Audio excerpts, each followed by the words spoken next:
नमस्कार विद्यार्थी मित्रांनो, स्वागत आहे तुमचे ॲट एक्झाम स्टडी प्लॅटफॉर्म या यूट्यूब चॅनलवरती।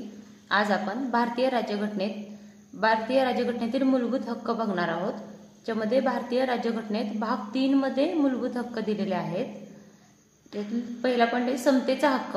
समतेचा हक्क आहे कलम नंबर 14 ते 18 मध्ये आहेत आणि 2 स्वातंत्र्याचा हक्क कलम 19 ते 22 मध्ये दिलेला आहे।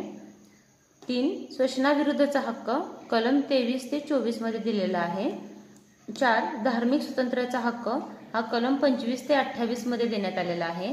कलम नंबर 5 सांस्कृतिक व शैक्षणिक हक्क कलम 29 ते 30 मध्ये देण्यात आलेला आहे आणि 6 घटनात्मक उपाययोजनेचा हक्क हा कलम 32 मध्ये दिलेला आहे व ह्या कलमाला डॉक्टर बाबासाहेब आंबेडकरांनी घटनेचा आत्मा असे म्हटलेले आहे।